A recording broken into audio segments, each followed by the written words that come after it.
Late night. We about to get this last scene. Very important. Eric, you got anything to say? Man, we're just out here grinding and making it work. Hope you guys enjoy it. We got a young brother that stands for something. We got a young brother that believes in all of us. He's a writer.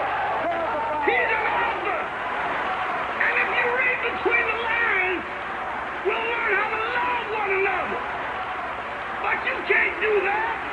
I said you can't do that without loving yourself.